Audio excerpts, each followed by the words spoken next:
hipertensión endocraniana, ¿no? Como ya sabe usted, el síndrome es un conjunto de signos y síntomas, pero vamos a ver qué signos y síntomas pues, nos orientan a pensar en un paciente que tenga hipertensión endocraniana, ¿no? ¿Cuál es la presión o existe presión normal dentro del cráneo? Y Menos de 20, entre 15 y si 20. existe esto, entonces hay una presión dentro del cráneo que va a depender de la edad del paciente, ¿no? Pacientes adultos va a ser menos del 20 de 20 milímetros de mercurio, ¿ya? Entonces, y esta presión dentro del cráneo, ¿por qué estará dada? Por los componentes del cráneo, doctor. El cráneo es una jaula, por así decirlo, rígida y bien dada tanto por la masa encefálica, el componente vascular y el líquido cefalorraquídeo. Sí. Entonces, aquí en esta imagen es lo que su compañero dice, ¿no? Acá tenemos una estructura sólida que es el cráneo, sobre todo en el adulto, ¿no? Tenemos la masa cerebral, aquí está, miren la masa cerebral, y acá en este dibujo, ¿no? Se trata de manifestar lo que es pues, el componente vascular, ¿no? Lo que no se podría acá ver en esta imagen es el otro componente que es el líquido cefalorraquídeo. Entonces, todas estas estructuras, estos fluidos que están dentro de este compartimento ocupan una masa, por lo tanto, gente ejercen un tipo de presión, ¿no? Y esa presión va a variar, como les digo, de acuerdo a la edad del paciente, ¿no? Y en el adulto va a tener una presión que vamos a verlo después, ¿no? Entonces, eso es importante. Cuando aumenta esta presión dentro del cráneo, como ustedes podrán deducir, ¿no? Porque hay algo que aumenta la masa cerebral, porque hay algo que aumenta, ¿no? el flujo cerebral, o hay algo que aumenta el líquido cefalorraquídeo, en tanto y que se produzca más líquido cefalorraquídeo o que no se pueda este, líquido cefalorraquídeo eliminar. Entonces nos va a dar presión dentro del cráneo. Entonces, los objetivos de esta clase va a ser, ¿no? Conocer la dinámica de la relación presión-volumen en la cavidad craneana y vamos a revisar algo de la fisiopatología, ¿no? de la hipertensión intracraneal. Entonces, la importancia, ¿no? de esto es que nosotros tenemos que hacer nuevamente, ¿no? Replicando nuevamente una buena anamnesis e interpretar los hallazgos más importantes del examen físico, porque eso justamente nos va a dar, pues, ¿no? el síndrome. Entonces va a ser reconocer en estos pacientes, ¿no? los signos y síntomas que hagan sospechar a nosotros del aumento de la presión dentro del cráneo. Y después conocer, ¿no? las causas de elevación de la presión intracraneal y sus manifestaciones clínicas para poderlas tratar, ¿no? Porque eso es la importancia de esto, ¿no? Que uno tiene que tratar. De repente ahora, en la parte semiológica, estamos enfocados a nosotros reconocer estos síntomas y signos, ¿no? Y determinar el diagnóstico sindrómico de hipertensión endocraneal y también la probable causa. Pero cuando ya este, haga medicina uno, ¿no? Van a ver ya lo que es el manejo de estos pacientes, ¿no? Cómo se maneja. Entonces es importante la causa. Dependiendo de la causa va a ser el manejo, ¿no? Este algo tocamos ahora sobre todo en la parte de diagnóstico, que nos va a orientar también a qué es lo que se va a hacer en el manejo de estos pacientes. Bueno, entonces, como les había dicho, está el conjunto de signos y síntomas que ocasiona elevación sostenida de la presión arterial por encima de 20 milímetros de mercurio, cuando es sostenida, porque puede ver momentos en que esta presión va a subir más de 20 milímetros de mercurio, por algunas maniobras, ¿no? que podemos hacer nosotros fisiológicamente y va a subir esta presión, pero es instantánea, ¿no? Por ejemplo, cuando nosotros tenemos tos, cuando estornudamos o cuando hacemos maniobra de Valsalva, que por ejemplo es pujar, ¿no? Entonces, eso va a hacer que se eleve la presión dentro del cráneo importante, pero no es una presión sostenida. Eso es la diferencia, ¿no?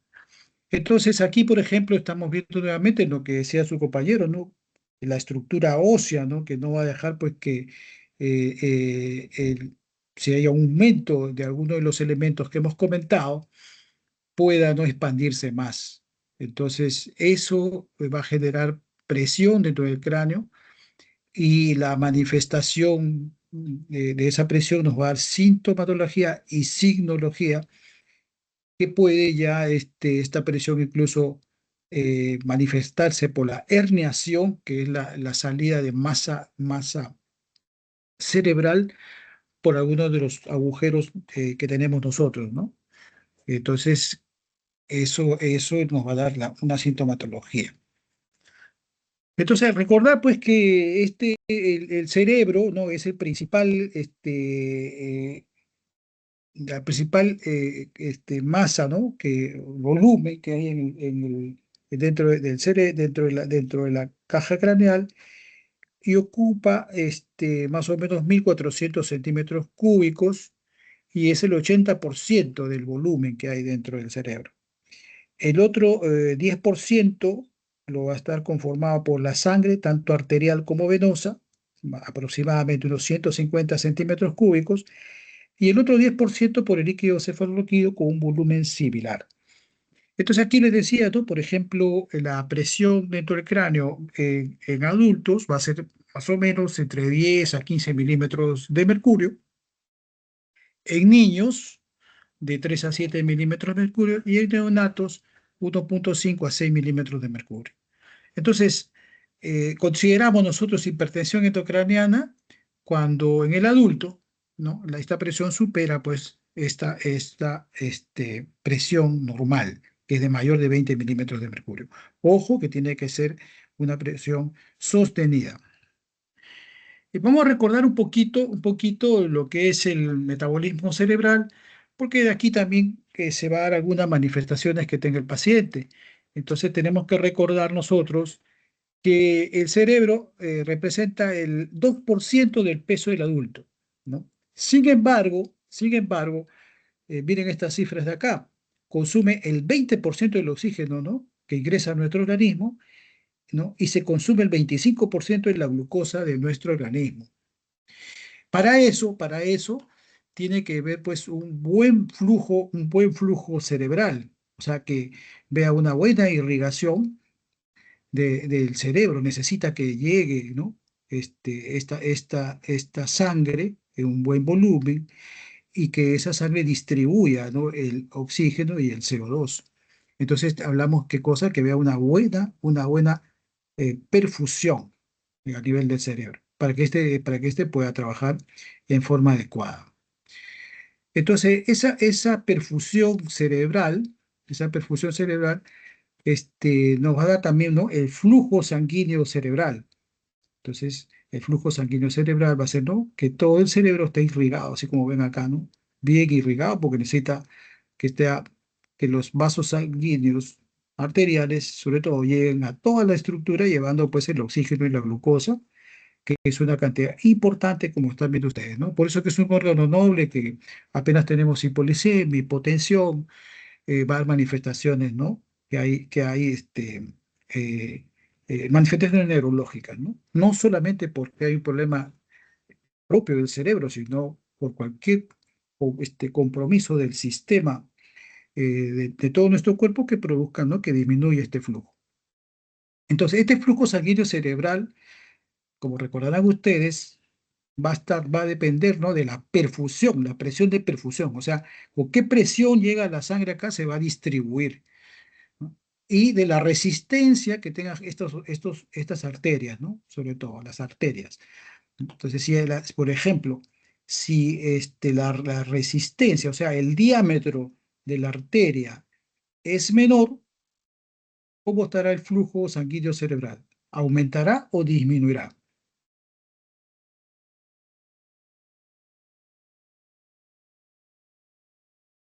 Va a disminuir, doctor. Va a disminuir. Entonces nosotros tenemos que ver por qué mecanismos estas arterias pueden reducir su luz.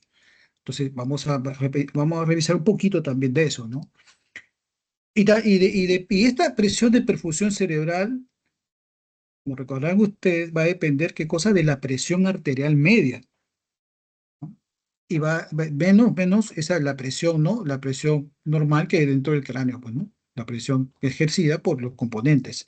Entonces, la presión del volumen cerebral. Entonces, si esta presión de perfusión, ¿no? Depende de la presión arterial media, la presión arterial media, ¿de dónde viene, muchachos?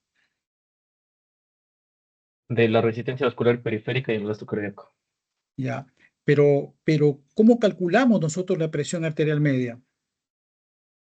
Gasto cardíaco por resistencia vascular periférica. No.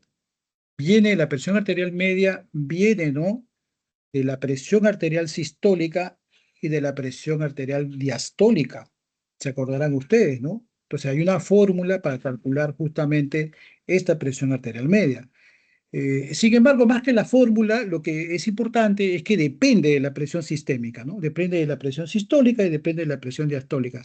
Por lo tanto, si nuestra presión arterial está disminuida, tanto la presión arterial sistólica como la diastólica, ¿qué le pasará a nuestro flujo sanguíneo cerebral?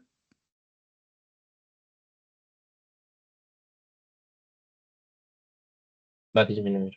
Esta va a disminuir, va a disminuir.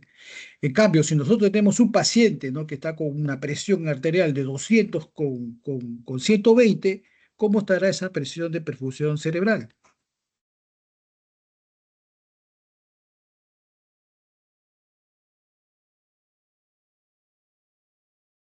Acá calculen, ¿no? Entonces, si ustedes suman, hacen la fórmula de la presión arterial media, entonces va a estar volando, ¿no? Entonces va a haber una mayor perfusión cerebral. Entonces, por ejemplo, si ya un paciente tiene ya hipertensión dentro del cráneo y yo tengo una presión arterial que le estoy manifestando, ¿aumentará más su presión o disminuirá?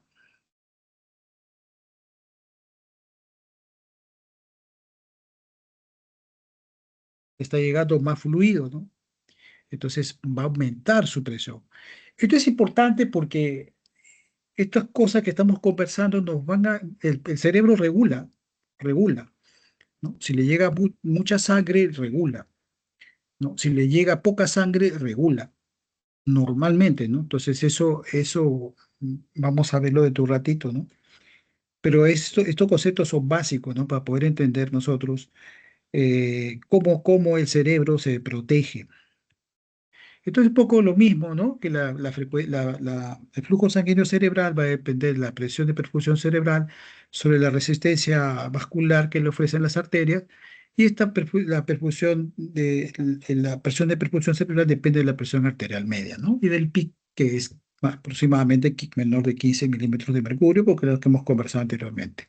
Entonces, aquí vamos a hablar un poquito de la autorregulación, un poquito para comprender lo que les estaba diciendo anteriormente, ¿no?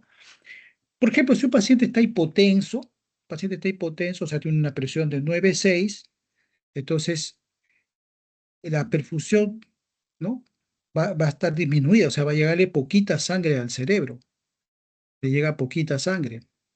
Entonces, ¿cuál es el mecanismo de regulación? Va a haber una dilatación de los vasos, ¿no? Arteriales, para que pueda hacer menos presión y con la poca presión que llega, tratar de irrigar a todo el cerebro, ¿no? Esto, ¿no? Tratar de irrigar a todo el cerebro. O sea, le llega poquita presión, entonces hace que se dilaten los vasos para que ejerza menos presión y pueda irrigarse, porque necesita irrigarse. Entonces, eso hace en condiciones normales. Ahora, más bien si el paciente tiene una presión elevada, ese paciente que le decía que tiene 200 sobre 120, va a haber mucho flujo, ¿no? Va a llegar mucho, va a estar, ¿no? Hiperémico, va a estar con mucha concentración de sangre, va a aumentar la presión del cerebro, va a haber edema cerebral. ¿Qué hace el organismo? Hace que las arterias cerebrales, ¿qué cosa? Se contraigan. Y al contraerse va a disminuir, más resistencia, disminuye el flujo sanguíneo. Eso es lo normal. Entonces, estos son los mecanismos de compensación cuando la presión arterial sistémica está muy baja o está muy alta, ¿no? Entonces, aquí esto es lo que vamos a ver, ¿no? Si la presión arterial media está disminuida, el paciente está con un sangrado, está chocado, etcétera. Entonces, ¿qué hace? Disminuye la presión de perfusión cerebral. Entonces, ¿qué permite? Que haya una vasodilatación, ¿no? Al producirse vasodilatación va a aumentar el flujo, el volumen sanguíneo cerebral, por lo tanto, aumenta su presión dentro del cráneo. ¿Para qué le sirve aumentar? Porque tiene que irrigarse, ¿no? Esa es la cascada vasodilatadora. Pero si la presión arterial está, o sea, un paciente que está de repente con una crisis hipertensiva, ¿no? O sea, una crisis hipertensiva está con 200, con 120, ¿no? Tiene una presión arterial media elevada, va a haber una mayor perfusión cerebral. Entonces, ¿qué hace el organismo en forma compensatoria? Va a hacer una vasoconstricción arterial. Por lo tanto, ya no le llega mucha sangre, disminuye el flujo sanguíneo cerebral y disminuye la presión intracerebral. Entonces, eso es importante. Esos son los mecanismos de regulación normal que tiene nuestro sistema, ¿no? ¿Ya?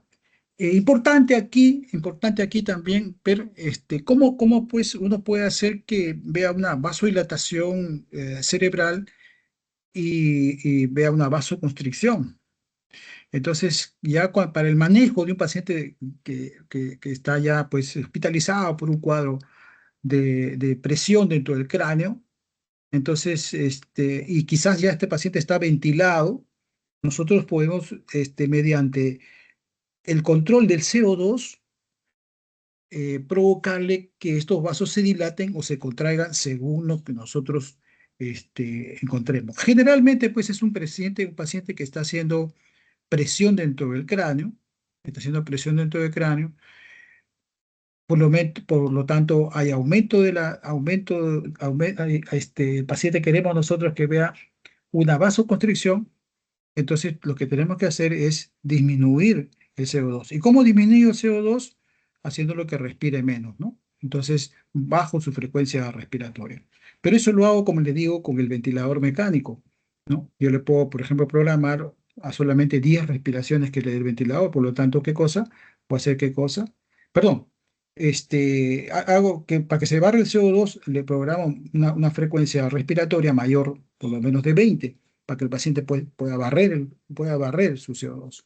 Entonces, al barrer su CO2, va el paciente a hacer una vasoconstricción, ¿no? Entonces, ese mecanismo es lo que se usa para poder disminuir la presión dentro del cráneo a un paciente que tiene pues, un trauma severo, un tumor cerebral que ya está con una presión dentro del cráneo importante y tenemos que buscar mecanismos para poder reducir el flujo sanguíneo cerebral.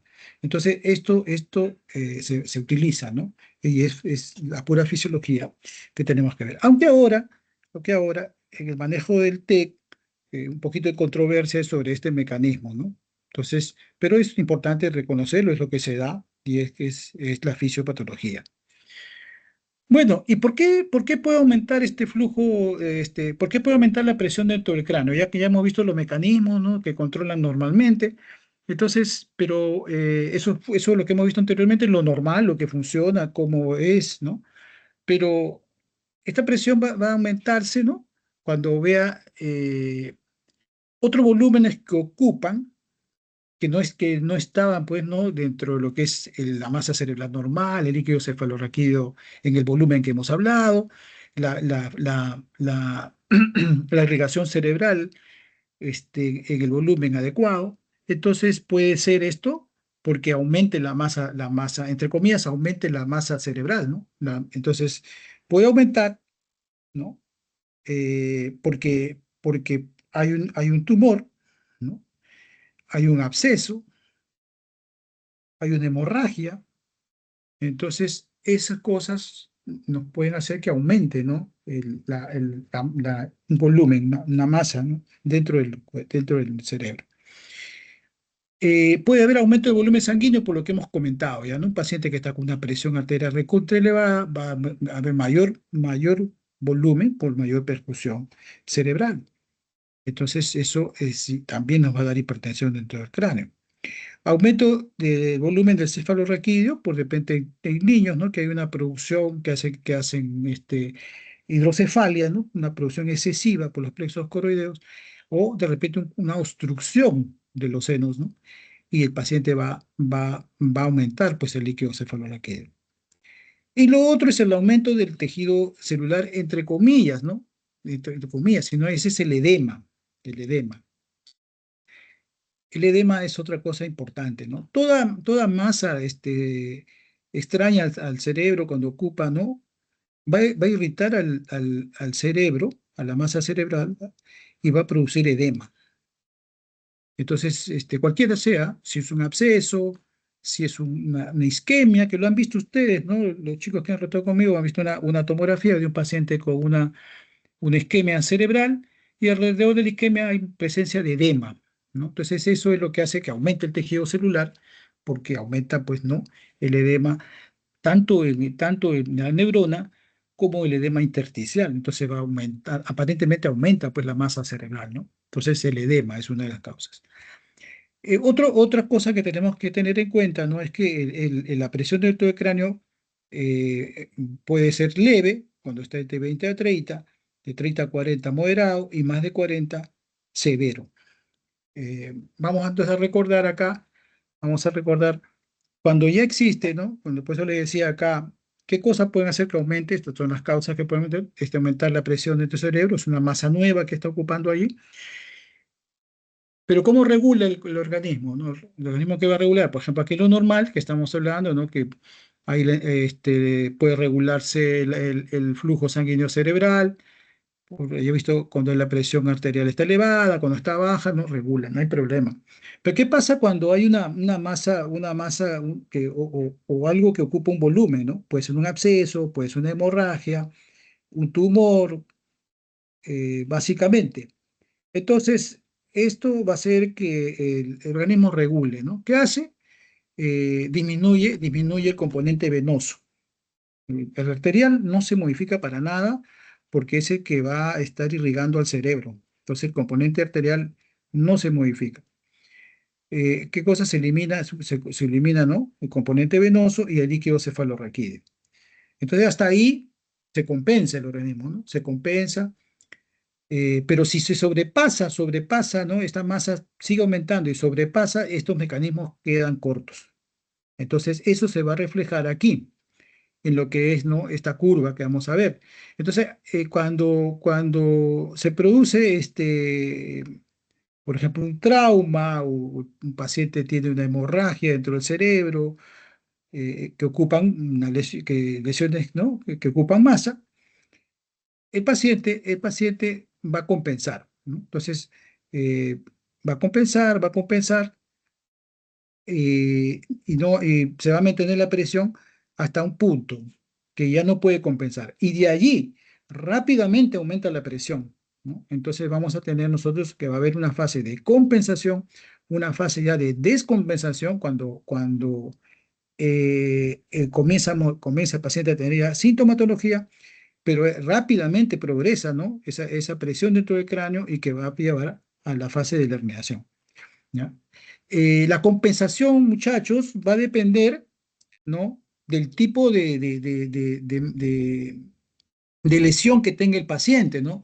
De repente es un tumor, ¿no? Que está creciendo poco a poco, entonces el paciente, pues, esa fase de compensación es de días, quizás hasta de semanas, y como crece lentamente, puede presentar algunos síntomas que todavía hacen que esta fase, ¿no? de descompensación tenga un tiempo en la evolución. Pero puede ver lesiones agudas, ¿no? Como es, por ejemplo, un trauma cráneoencefálico con un hematoma, el señor de la cama número 16, o un paciente con una hemorragia subaranoidea. Entonces esos pacientes rápidamente, ¿no? Que la masa crece rápidamente. Por lo tanto, esta fase de compensación es breve también. Y estos son los pacientes que tenemos que tener en cuenta. O sea, por eso su anamnesis tiene que ser paciente que venga con trauma.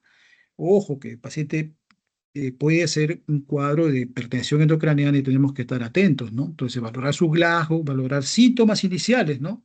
Ya vamos a ver qué síntomas puede tener este paciente típicos que nos puedan estar pensando, ¿no? Que un paciente que tenga un trauma cerebral o que venga un paciente con una cefalea intensa, pensar que es un cuadro de hipertensión dentro del cráneo. Entonces, esto es un poco lo mismo, ¿no? Lo mismo para comprender la regulación. Y acá esto es importante, tomando el cuadrito, ¿no? Entonces nosotros tenemos tres fases de la hipertensión intracraneal. La fase de compensación, que ya les digo, va a depender mucho de qué cosa es lo que se está desarrollando dentro de la cavidad cerebral. Si es agudo o es crónico. La fase de descompensación y la fase de herniación. Entonces, yo les digo, en la fase de compensación habrá síntomas. No, doctor. Entonces los síntomas van a aparecer, ¿no? En el punto de la descompensación. Entonces, ¿qué síntomas será importante, ¿no? Tener en cuenta? Si es que el paciente no lo tiene o si el paciente viene ya viene ante ustedes y ustedes sospechan, ¿no? Que tenga este paciente presión dentro del cráneo. ¿Cefalea?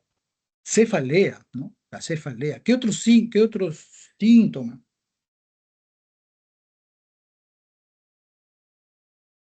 Bradicardia y protección. Ya, pues eso vamos a verlo, ¿no? Pero de punto de descompensación.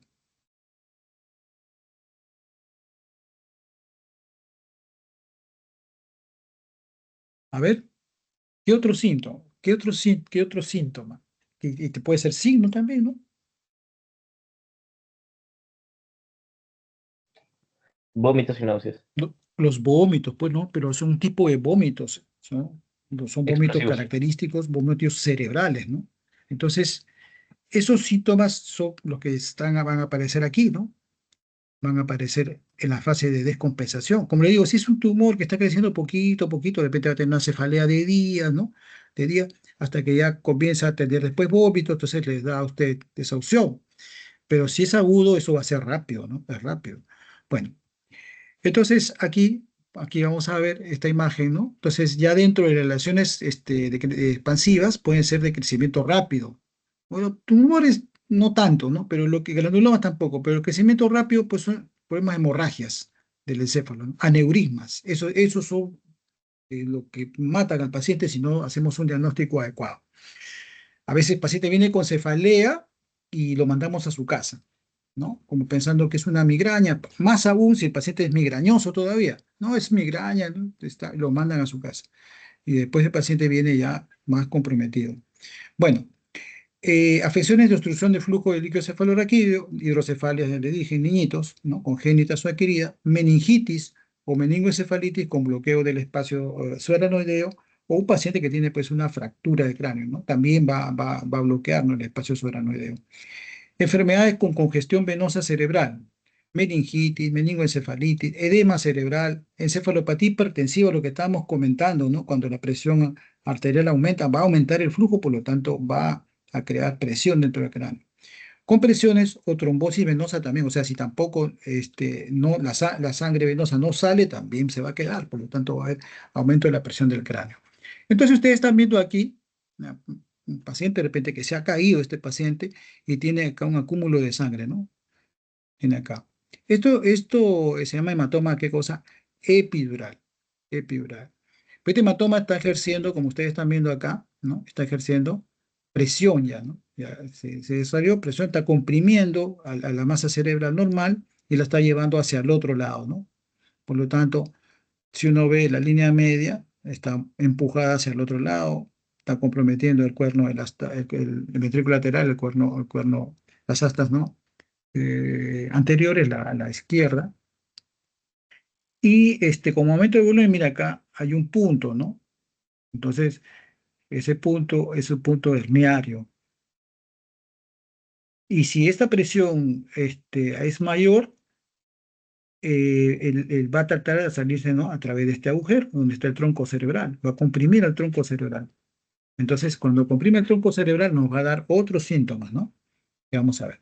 Bueno, acá les hablaba yo del edema, y no me dejará mentir la tomografía que hemos visto con sus compañeros, que este paciente tenía, ¿no? Un ACV, un ACV, un trauma tenía, pero aparte del trauma tenía una imagen hipodensa que estaba rodeada de edema, ¿no? Entonces, en un trauma, ¿no? Una injuria traumática, un TEC, el paciente va a ver efecto de masa porque de repente tiene un hematoma, como estamos viendo en la figura anterior, esta figura, miren, ¿no? Un hematoma, pero va a ser, ¿qué cosa? Edema. Si tiene una hemorragia cerebral, también va a tener efecto de masa por la acumulación de sangre en uno de los espacios y va a haber qué cosa, edema. En la trombosis venosa cerebral, ¿no? Va a haber también edema. En una encefalopatía, mire, isquémica, ¿no? También va a haber edema. Cuando hay tumor, también una de las características, ¿no? Que el tumor está ahí y tiene un halo, ¿no? Que es el edema. En pacientes, ¿no? Con oclusión, ¿no? De la arteria cerebral, también, ¿no? En los ACVs. Un hematoma espontáneo, ¿no? Masa, más edema. Absceso ni hablar, pues no tiene también, van a ver ustedes, alrededor está qué cosa, el edema. E incluso patologías, ¿no? Como encefalopatía hepática, va a haber edema, ¿no? Los síndromes hiposmolares, o sea, cuando el sodio está bajo, también va a haber edema. No va a haber masa, ¿no? Va a haber sus problemas metabólicos. Sin embargo, van a producir edema cerebral y por lo tanto va a haber, el paciente va a tener cefalea porque va a tener, ¿qué cosa? Aumento del volumen cerebral. ¿No? En la encefalopatía hipertensiva ni hablar, pues, ¿no? Justamente se llama encefalopatía porque esa presión que hay que ejerce dentro del cráneo va a aumentar, ¿no? El flujo sanguíneo cerebral y va a haber, pues, edema. Entonces, eso es importante. Ahora, ¿cómo se produce este edema? Este edema puede ser, ¿no? Un edema,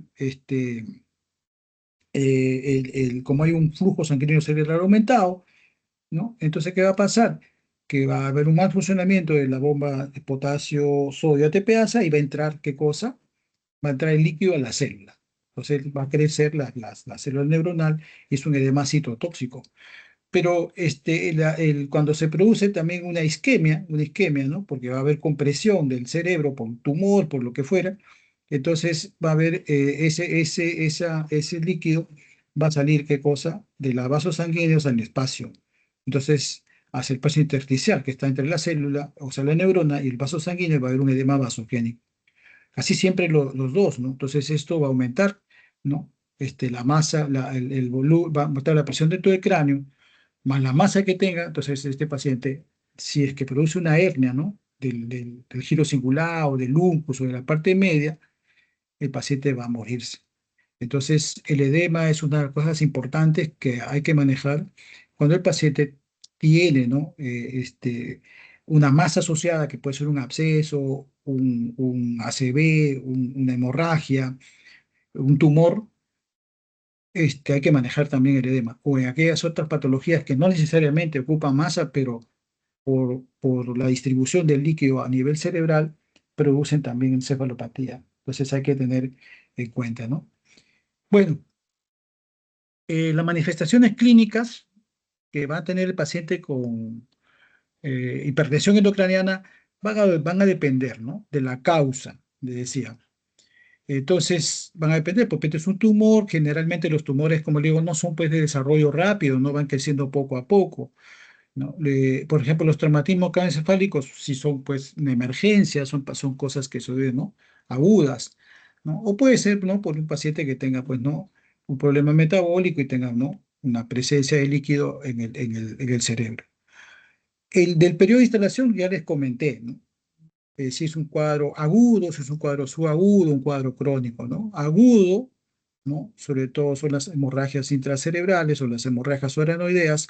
Subagudo, por ejemplo, un cuadro meningio. Y crónico, de repente un tumor pues que crece poco a poco. Y lo otro también es el estado previo del encéfalo, ¿no? ¿Cómo está el volumen del encéfalo, ¿no? Cómo está su elasticidad, cómo está su adaptabilidad, ¿no? Anatómica del órgano. Y esto del volumen es importante, ¿no? Porque, por ejemplo, en una persona joven, la masa cerebral ocupa pues toda la cavidad craneal. Por lo tanto, cuando basta que vea un poquito nomás de volumen, una masa, una hemorragia que ocupe poco volumen, le va a dar una sintomatología importante. Sin embargo, el paciente, por ejemplo, mayor, ya el cerebro, van a notar ustedes en las tomografías, ¿no? Que se dibujan mejor las circunvoluciones, porque el cerebro pierde agua, ¿no? Se envejece el cerebro y pierde agua. Entonces va a haber un espacio entre el cráneo y la masa cerebral. Es bien evidente. Entonces va a ser así como una pecana, ¿no? La pecana, ustedes encuentran el fruto, pero el fruto no está pegadito a la cáscara. Lo mismo sucede en el paciente anciano. Eso le da una ventaja al paciente anciano que cuando sufre, por ejemplo, un trauma, una contusión, un TEC, ¿no? El paciente le da tiempo. Entonces va a ser de repente un hematoma, como han visto anteriormente, o un hematoma subdural, y el paciente, es el típico caso, ¿no? Viene un viejito que se ha caído, ¿no? Tiene una herida en el cuero cabelludo, lo suturan, está con Glasgow 15, le toman una radiografía, en mejor de los casos una tomografía y lo mandan a su casa. Y ese señor de su casa, ¿no? Le dan sus pastillas para el dolor, su antibiótico, y a los 2 meses comienza a desconocer a sus familiares, un trastorno de sensorio, puede hacer también un déficit focal, y lo traen nuevamente, ¿no? Ante ustedes, lo traen, y de repente pues se manifiesta su déficit, ¿no? Una cefalea intensa, y el paciente, ustedes le preguntan, ¿no? ¿Qué le pasó? Ah, se cayó hace 2 meses, le toman una tomografía y van a encontrar pues un hematoma. Entonces, sangraba poquito a poquito y como tenía un espacio que le ha permitido que ese volumen se desarrolle hasta después que le produce ya sintomatología. Entonces, eso es un ejemplo claro, ¿no? Del estado previo del encéfalo, ¿no? ¿Cómo está? Entonces, eso es importante tenerlo en cuenta para la presencia de los síntomas. Y lo otro es la existencia de situaciones agravantes, ¿no? Como puede ser la hipoxia, la isquemia, ¿no? Por ejemplo, un paciente que tiene un trauma, y tiene no solamente un trauma cráneoencefálico, sino un trauma torácico. Entonces ya tiene un problema ya de hipoxia, ¿no? Entonces, ese paciente, ¿no? O tiene ya este paciente de repente, ¿no? Ya una parte del cerebro afectada, un evento vascular cerebral anterior.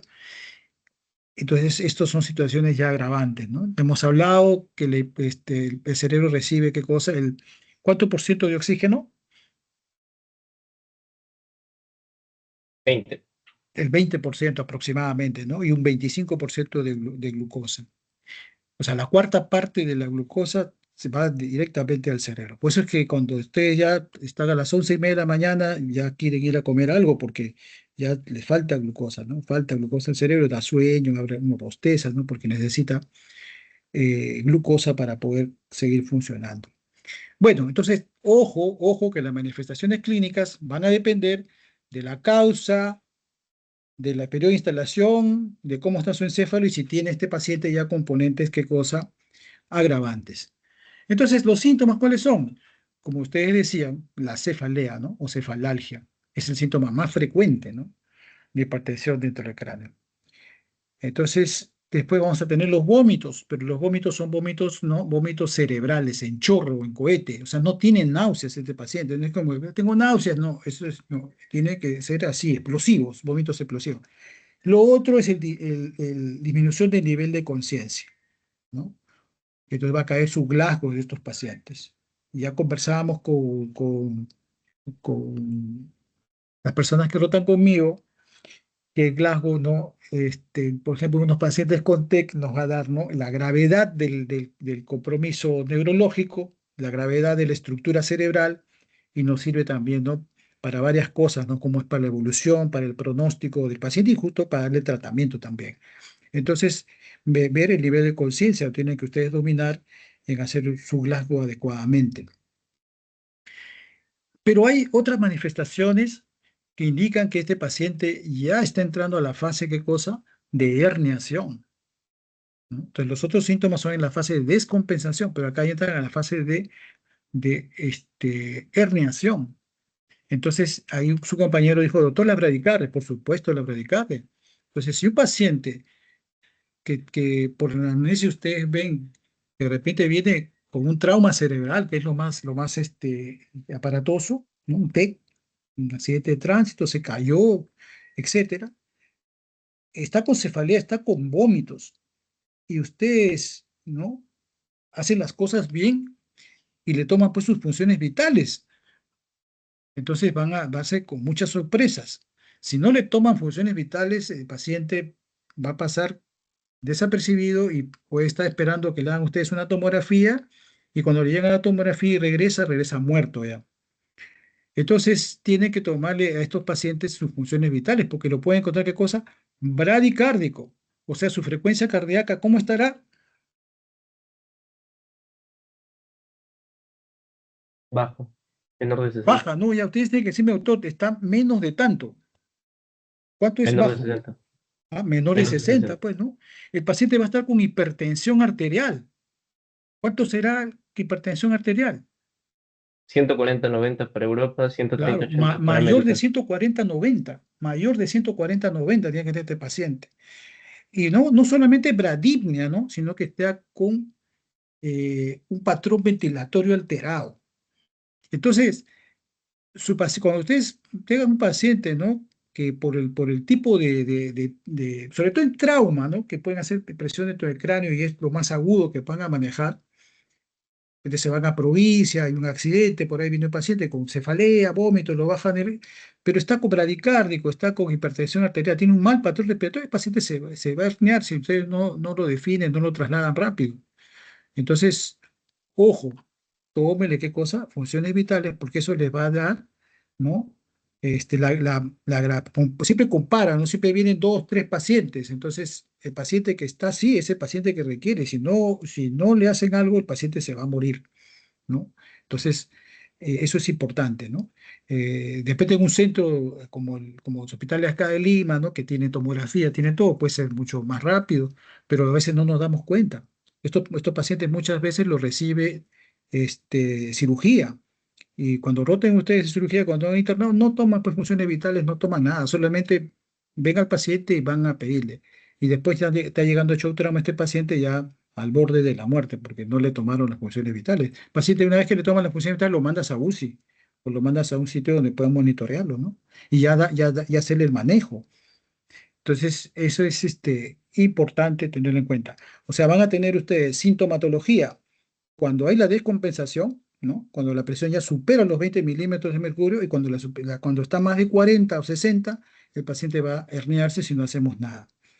Entonces, funciones vitales, respiración, presión arterial, frecuencia cardíaca.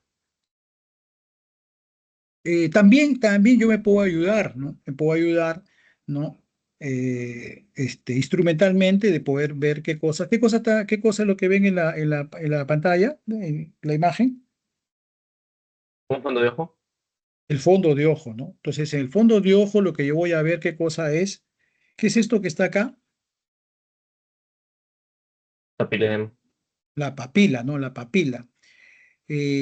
Con los muchachos que rotan conmigo hemos visto pues la papila, qué cosa normal, ¿no? Hemos visto la papila normal, que es redondita, bien bonita, ¿no? Y los vasos sanguíneos entran por el centro. Acá los vasos sanguíneos están por todos lados, acá está edematosa en la pupila, hay qué cosa, hemorragia por acá, los vasos han perdido su relación, y entonces esto se llama el edema de papila. El edema de papila. Entonces, con el edema de papila, usted va a decir que la papila está edematizada, significa que hay un edema cerebral importante. Entonces, indirectamente podrían ustedes, ¿no? Ya una vez que tienen esto, hacer, ¿no? el manejo de la presión dentro del cráneo.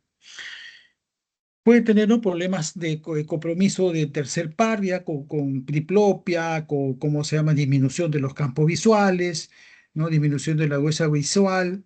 Entonces, porque hay una compresión del tronco encefálico, y ahí nomás está, pues, el nervio, ¿qué cosa?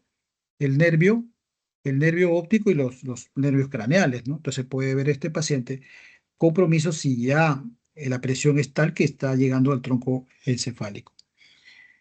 ¿Ya? El diagnóstico es clínico, ¿no? Tienen que hacer ustedes una buena anamnesis, ¿no? Si es un paciente con un problema crónico, ve la cefalea como está creciendo y aparece, por ejemplo, vómitos característicos, pensar, ¿no? Un cuadro de hipertensión endocrinal. Si un paciente tiene un problema agudo, paciente que pierde el estado de conciencia en forma brusca y tiene cefalea, tiene vómitos y tiene, por ejemplo, focalización, puede empezar ustedes, ¿no? Un cuadro agudo y bueno, y hacerle pues su examen de imágenes rápidamente, ¿no?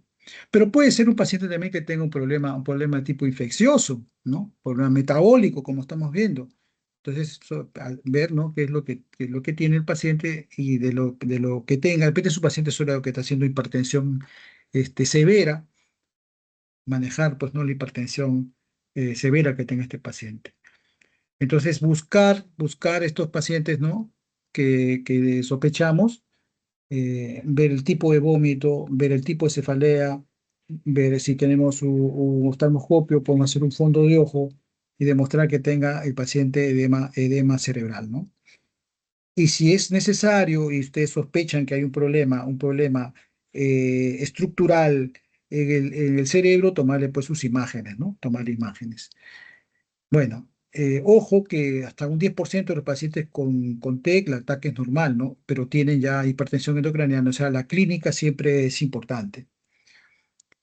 También, como le decía, un cuadro infeccioso, pues, hemos hablado que puede ser pues, aumento del flujo sanguíneo por un cuadro inflamatorio, una meningitis, hacerle un estudio de líquido cefalorraquídeo o hacer estudios neuroradiológicos de un ataque cerebral hasta una resonancia magnética, ¿no?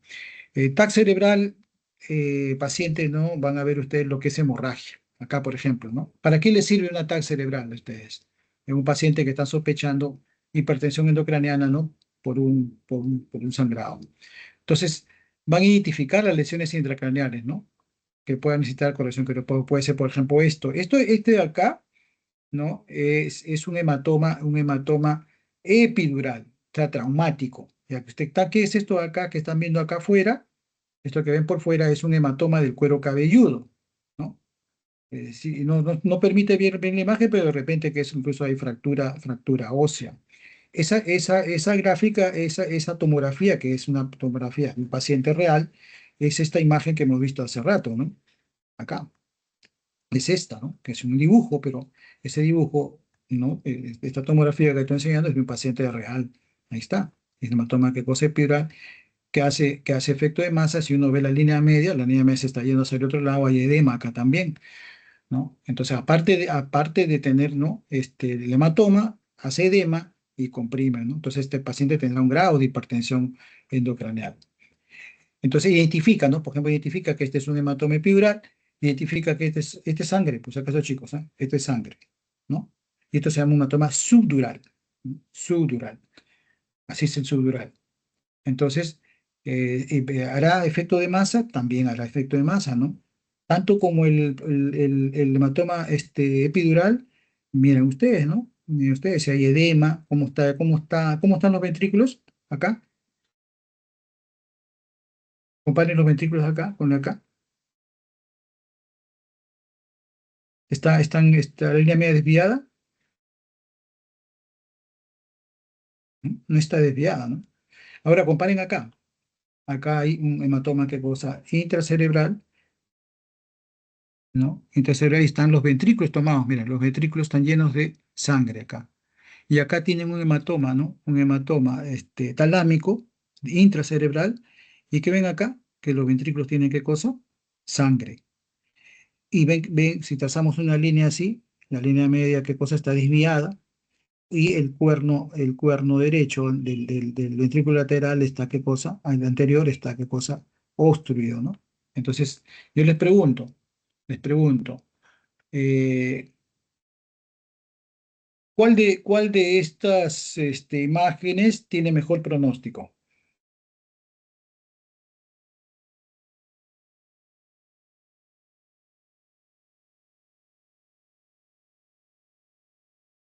¿Cuál creen que tiene mejor pronóstico? El subdural, ¿Cuál? el subdural, El doctor. subdural. El subdural, ¿no? Uno lo ve así, tiene, bueno, pues incluso yo no le puedo lo dejo nomás lo observo, lo dejamos ahí, hacerle una toma de control, probablemente su Glasgow estará en 13, 14, ¿no? En cambio, no, este está un poco más comprometido, entonces debe tener mucha sintomatología quizás, ¿no? Y está diciendo, ¿no? El Glasgow debe estar mucho más bajo. Este acá también, ¿no? ¿Y cuál tendrá peor pronóstico?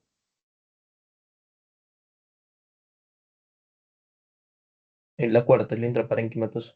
Perito parenquimal. Entonces, la tomografía, muchachos y muchachas, va a identificar las lesiones, o sea, si es un epidural, si es un subdural, si es una hemorragia intraparenquimal ¿cómo se llama? Con líquido en la cavidad este, invadiendo los ventrículos, ¿no? Y le va a producir hidrocéfalo, ¿no? Entonces, y también le permite, ¿no? Por ende, identificar la obstrucción, ¿no? Por ejemplo, acá va a haber obstrucción del líquido cefalorraquídeo.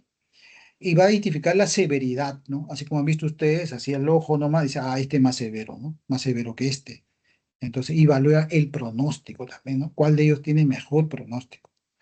Entonces, para eso les sirve una tomografía. Rápidamente hace su tomografía, identifican qué es lo que tiene el paciente, ¿no? Y van a identificar, ¿no? Si hay obstrucción, ¿no? Cómo está las cisternas, y van a ver ustedes, ¿no? Identificar el edema cerebral también, ¿no? El edema, por ejemplo, acá hay bastante edema. Acá, mira, acá se ven los surcos, ¿cierto? Acá no se ve nada, acá no se ve nada, ¿no? Peor acá, ¿no? Entonces, acá todavía se ve en el lado izquierdo, pero aquí hay mucho más edema, ¿no?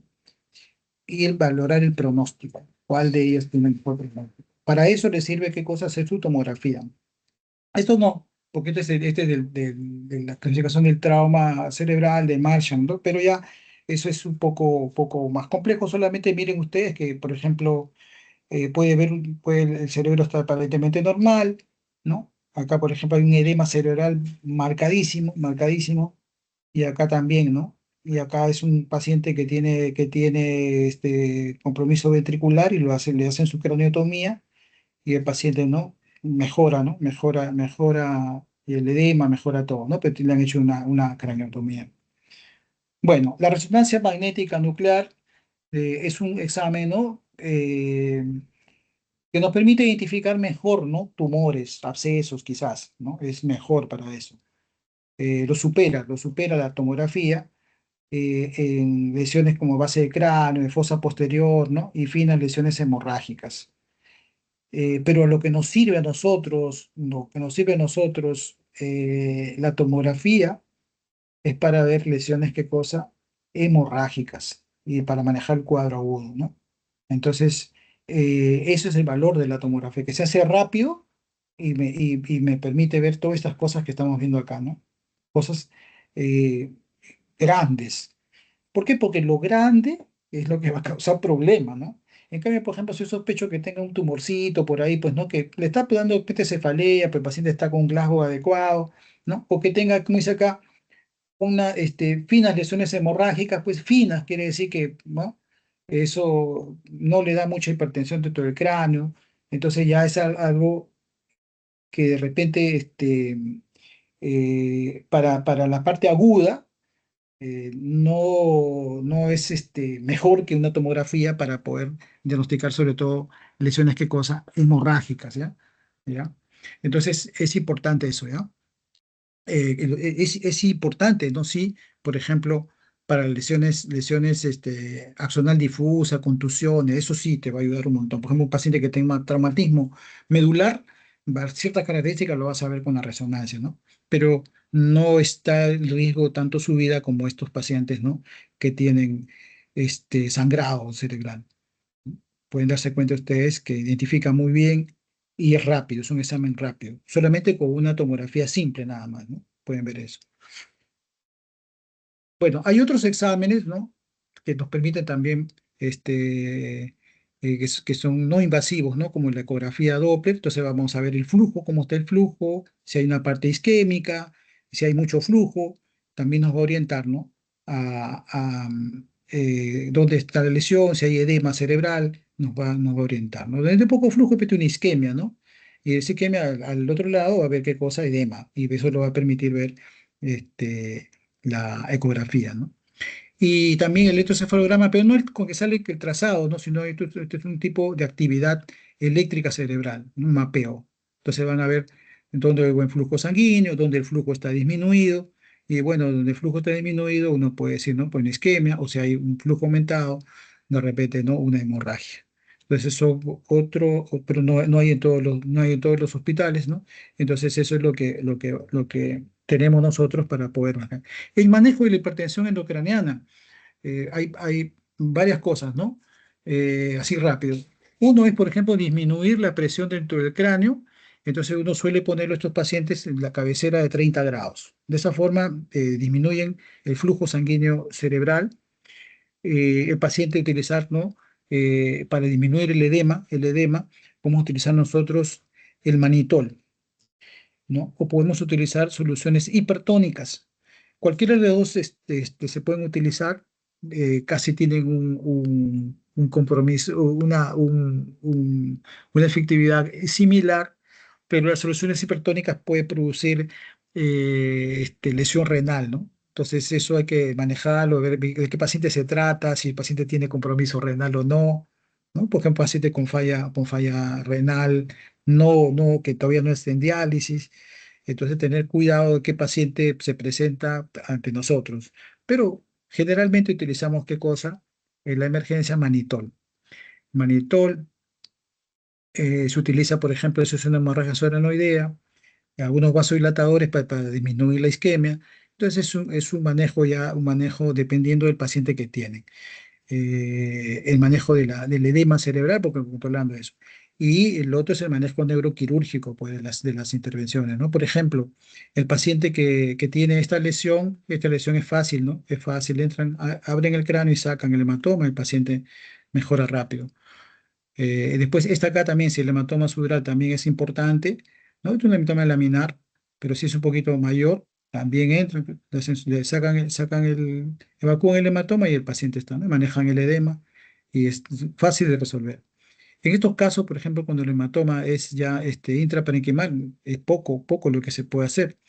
Lo que se puede hacer si hay hidrocefalia, porque la sangre está en el líquido cefalorraquídeo, colocarle un drenaje, ¿no? Un drenaje. Y el drenaje va a hacer que disminuya la hidrocefalia, por lo tanto, se puede compensar el paciente. Pero estos, como ustedes saben, no son mucho más graves, ¿no?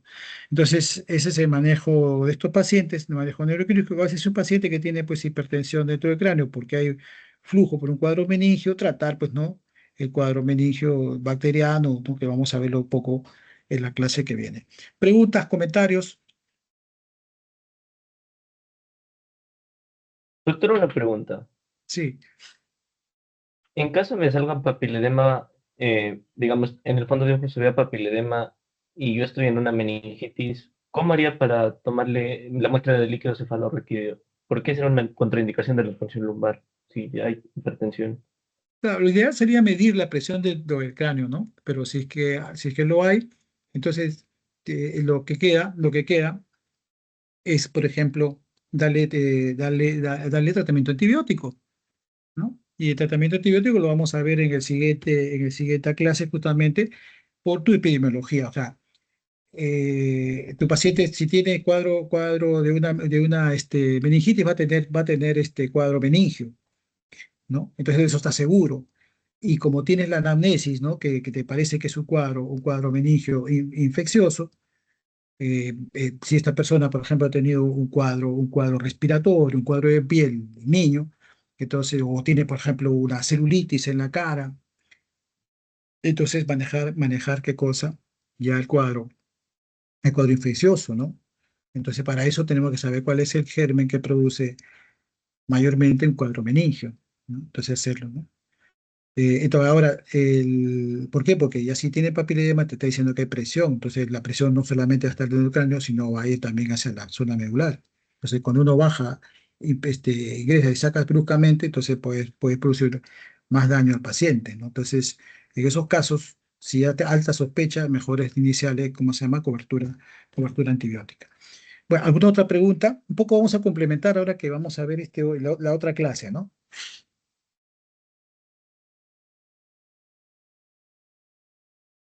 Ya. Entonces vamos a salir de acá y vamos a ver la otra clase.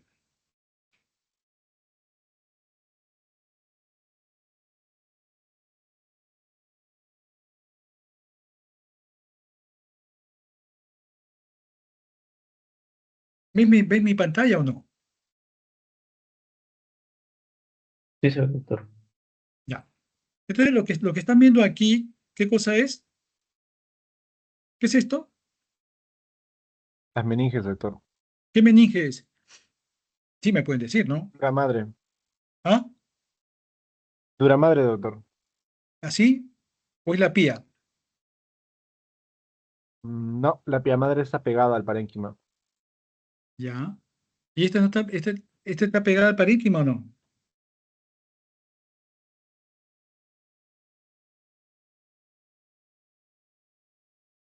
¿Se refiere a la que está siendo agarrada por las pinzas, doctor? Ajá, ajá. No, esa sería la dura madre, doctor. Ya, ya. Entonces, vamos a hablar, ¿no? De las meninges. Vamos a hablar de la dura madre y la pía madre y justamente del espacio que está entre ellos, que se llama, ¿qué cosa es el espacio? La aracnoide, ¿cierto? La aracnoides. Entonces, eh, esta imagen nos dice, ¿no? Que si ustedes ven por aquí, hay vasitos, ¿sí o no? Hay vasitos, hay nervios. Entonces, cuando hay una irritación de estas meninges, lo que se va a producir es el síndrome, ¿qué cosa? Meningio. Entonces, esa irritación de las meninges nos va a, ¿qué cosa a dar? Nos va a dar síntomas y signos. Entonces, de eso vamos a conversar ahora. ¿Qué síntomas tiene este paciente? ¿Qué signos, no, tiene este paciente para sospechar que este tenga un cuadro de un síndrome meningio, ¿no? La irritación de estas meninges, ¿no? Puede ser, ¿qué cosa es esto, chicos? ¿Qué es esto? ¿Qué cosa es? ¿Esto que ven acá? ¿Lo rojito qué es? Es Vasos. sangre, pues, es sangre. Entonces se puede irritar, ¿no? Porque vea sangre en el espacio, ¿no? Porque vea de repente un proceso inflamatorio, ¿no? Un líquido inflamatorio acá. Porque vea, ¿no? Una sustancia extraña, ¿no? Por ejemplo, sustancia de contraste. Entonces va a irritar estas meninges. Entonces, esa irritación meningia nos va a dar manifestaciones, ¿no? Entonces, el cuadro, el síndrome meningio va a ser un conjunto de signos y síntomas generados por un proceso irritativo, ¿no? Generalmente inflamatorio a nivel de las leptomeninges. Puede ser, le decía yo, hemorragias inflamatorias, por eso neoplásicos, y van a comprometer, ¿no? Van a dañar justamente vasos y nervios que discurren por este espacio suprarrenal, sobre todo los nervios. Entonces, vamos a ver. Entonces, acá para recordar lo que les estaba diciendo, ¿no? La pía madre es la que está al lado del cerebro, ¿no? Ahí está la aracnoides y ahí está, ¿qué cosa? La dura madre. Entonces, esas son las capas y por ahí pues, se va a producir, ¿qué cosa? ¿No? Y estas estructuras protegen justamente del trauma. Ya hemos visto en la clase anterior que puede haber, ¿no? Un trauma, un TEC, sostiene los vasos sanguíneos y nervios, por eso que transcurren por acá vasos sanguíneos, nervios, pasa por ahí, ¿qué cosa? El líquido cefalorraquídeo, que nutre y amortigua, y es una barrera de protección para la propagación de infecciones. Entonces, esas funciones tienen, ¿no? Estas meninges. Entonces, ¿qué pasa? ¿Qué pasa cuando hay traumatismos directos, ¿no? Y químicos? Cuando hay infecciones o cuando hay una irritación por sangre. Entonces se van a inflamar estas meninges y van a irritar las raíces raquídeas. Por lo tanto, van a producir contracturas musculares. O sea, lo característico del síndrome meningio es la irritación de las meninges, de las raíces raquídeas, que van a manifestarse como contractura muscular. O sea, el signo característico del síndrome meningio es, ¿qué cosa? La contractura muscular. Eso es. ¿Y por qué puede producirse este proceso inflamatorio de la meninges? Lo he clasificado de esta forma porque es una forma práctica y que les va a ayudar a ustedes, ¿no? En su semiología de podernos manejarlo bien y llegar a un diagnóstico, ¿no? Entonces, lo he clasificado, ¿no?, como infecciosas y no infecciosas. Ambas producen, ¿qué cosa? Irritación, porque producen inflamación, de acuerdo a la forma de actuar que tengan ellas, ¿no? Dentro de las infecciosas, pues, nosotros podemos tener, ¿qué cosa? Bacterias, ¿no? El Streptococcus pneumoniae, la Neisseria meningitidis, pero pueden ser también virales, ¿no? El enterovirus, el VIH, micóticas, Cryptococcus, neoformas, pueden incluso ver parásitos, ¿no? ¿Qué parásito? La tenia saginatum, Claro, las terias, ¿no? De Cajamarca, ¿no? Entonces, que come, ¿qué cosa? por Chanchito. supuesto, por Entonces, supuesto. hay gente que viene de Cajamarca justamente y viene con signos, ¿no? De hipertensión, convulsionan, y bueno, justamente la epidemiología también ayuda ahí, aunque ustedes no crean, ¿no? Entonces, es importante. Entonces, parasitarias. Dentro de las no infecciosas, le he puesto ahí a la cabeza las hemorrágicas, que han visto ustedes acá, ¿no? Que están viendo acá, esto es una hemorragia subaracnoidea típica. Enfermedades autoinmunes, ¿no? Como sarcoidosis, lupus, que afectan el sistema nervioso central, la meningitis carcinomatosa, ¿no? Aquellos pacientes con metástasis, ¿qué cosa? Cerebral, los traumas cráneoencefálicos, los pacientes que tienen diátesis hemorrágica por alteración, ¿no? de trastorno de la coagulación o porque utilizan, ¿qué cosa? Fármacos, ¿no? Warfarina, entonces son pacientes propensos a sangrar. Una meningitis aséptica inducida por fármacos. Miren, los antiinflamatorios no esteroideos, las inmunoglobulinas que se colocan en la bolsa también pueden producir, ¿qué cosa? Un cuadro irritativo meningio. Entonces, eh, cuando hagamos nosotros nuestra anamnesis, veremos pues si es que es una causa infecciosa o una causa no infecciosa. Te preguntaremos si el paciente pues ha tenido un cuadro de fiebre antes de que le produzca, ¿qué cosa? Esta sintomatología meningia, ¿no? Y lo otro también, ¿no? Ver que son no infecciosas, ¿no? Si el paciente puede tener un trauma, puede tener un HCA, y eso va a depender de la anamnesis que hagan ustedes. Entonces, ¿cuáles son los síntomas? ¿No? La cefalea también, va a haber cefalea, igual que cosa en el síndrome de hipertensión endocraneal. Va a haber vómitos, también va a haber vómitos, pues, ¿no? Pero lo característico, ¿qué cosa es? Las contracturas musculares. Eso es lo característico. Por eso es que nosotros vamos a buscar, ¿no? ¿Dónde están esas contracturas musculares? ¿No? Y acá estamos viendo ya una imagen que tenemos que buscarla, una vez en el cuello, ¿no? Otros síntomas puede el paciente tener, ¿no? Fotofobia, puede tener fiebre, puede tener somnolencia, convulsiones y siempre, ¿no? Directamente ver lesiones en la piel, ¿no? O fiebre, que le hacen sospechar de cuadros, ¿qué cosa? Infecciosos, sobre todo, ¿qué cosa? En niños, ¿ya? ¿Cómo es esta cefalea? Es una cefalea leve, fronto-occipital, persistente, no aguda, e incluso, ¿no? El paciente puede emitir un grito que se llama grito meningio, que es característico de estos pacientes, ¿no? Va a adoptar una posición también,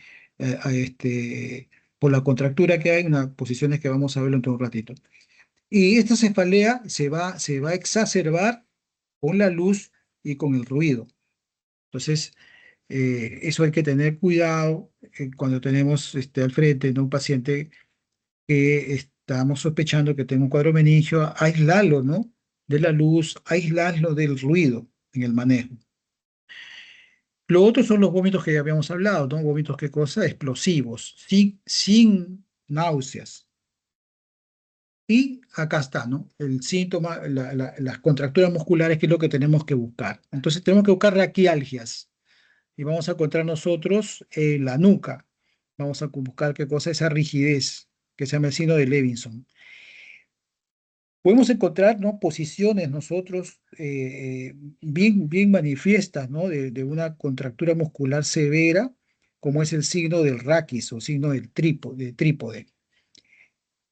Podemos incluso encontrar contracciones de los músculos de miembros inferiores y vamos a ver que la persona va a adoptar una posición de flexión de los miembros inferiores para evitar justamente el dolor que produce, y disminuir la contractura y disminuir el dolor que produce esta contractura muscular. ¿Ya? Aquí vamos a ver otros signos que podemos buscar cuando el paciente tiene irritación meningia, ¿no? Entonces, estos pueden ser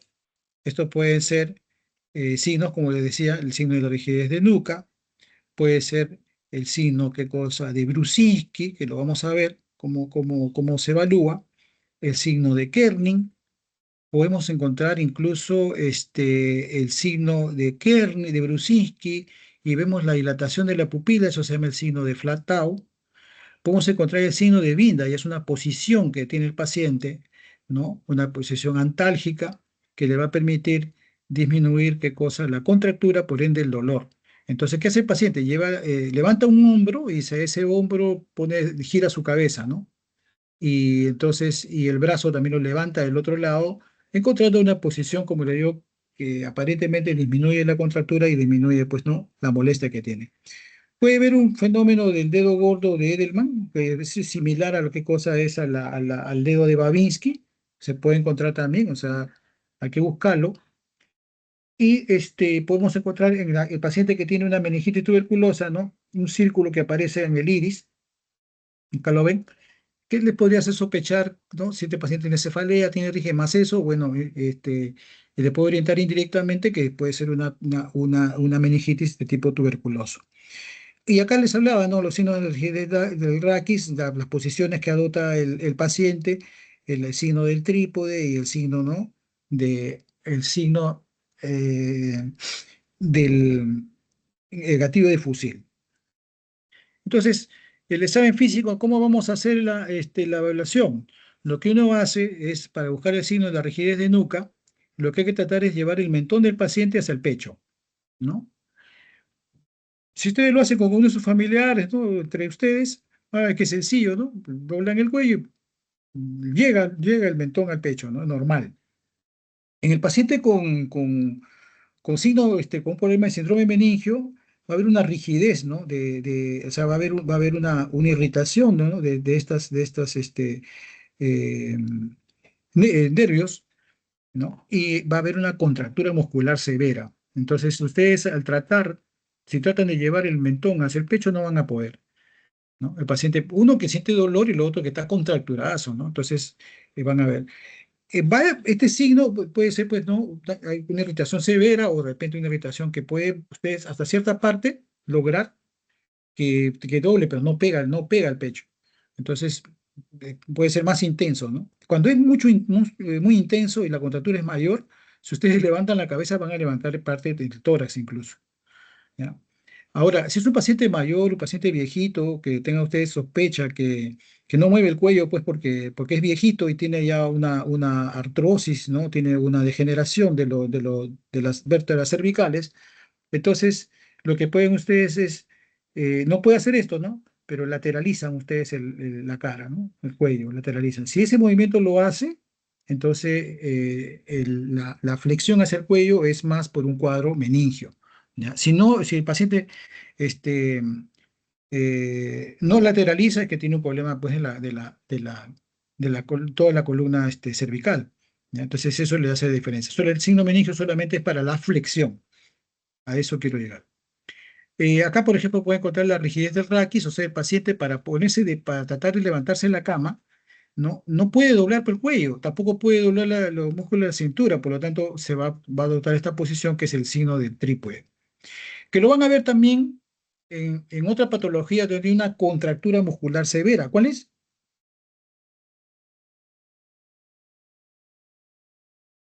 La patología infecciosa, que también hay contractura muscular, es lo característico. ¿Tétanos? tétanos, pues en el tétanos van a ver lo mismo, ¿no? Porque hay una contractura muscular severa. Igual el paciente con tétanos no soporta el ruido, no soporta la luz. Entonces, esto van a verlo igual, ¿no? Contractura muscular. Para ambos va a haber estos síntomas, ¿no? Acá el signo también, ¿no? De la flexión de los miembros inferiores, el signo del gatillo de fusil. También lo pueden ver, ¿no? El paciente con tétanos. Y estas son las maniobras que estábamos hablando, ¿no? En la maniobra de Kerning, en la maniobra, ¿qué cosa? De Brusinski. Aquí les he traído que la maniobra de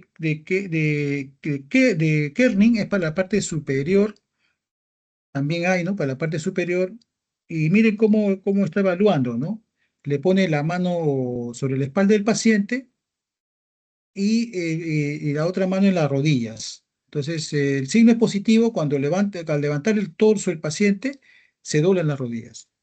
Es muy parecido a lo que vamos a ver luego, el Brusinski, ¿ya? Y ahí el kerning, generalmente nosotros hacemos el kerning para miembros inferiores, o sea, tratamos de la pierna, ¿no? Completamente estirada, como hacer el signo de la selle. No sé si han hecho ustedes el signo de la selle para buscar, ¿no? Si hay lesión de la columna lumbar. Entonces, cogemos el pie tal como está y lo llevamos. En el caso del paciente que tenga irritación meningia, el paciente va a doblar la rodilla, ¿no? No va a poder hacer llegar recto hasta acá, ¿no? Entonces dobla la rodilla. Ese es el signo, ¿qué cosa? De Kerning, ¿ya?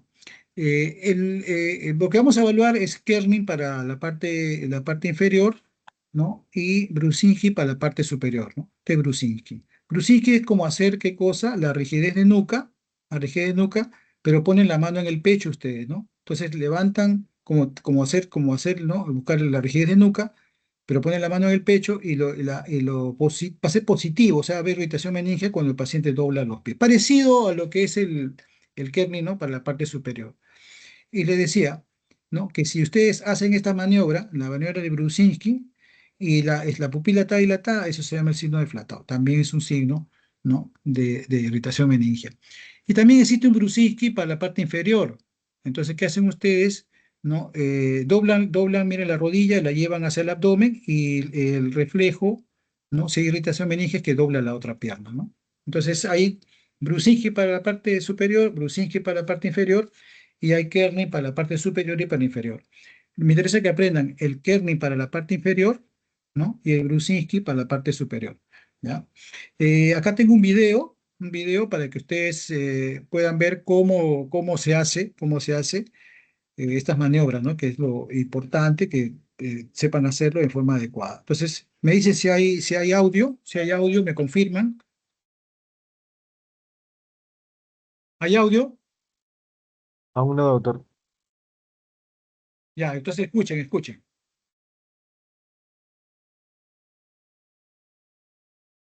No se escucha, doctor. No hay audio, doctor. ¿No se escucha? No, doctor. No, ¿No se escucha? no, doctor. Ya, entonces voy a dejar de compartir y voy a entrarle para poder volver a compartir con el audio, ¿ya? Ya, ahora sí, me confirman, ¿ah?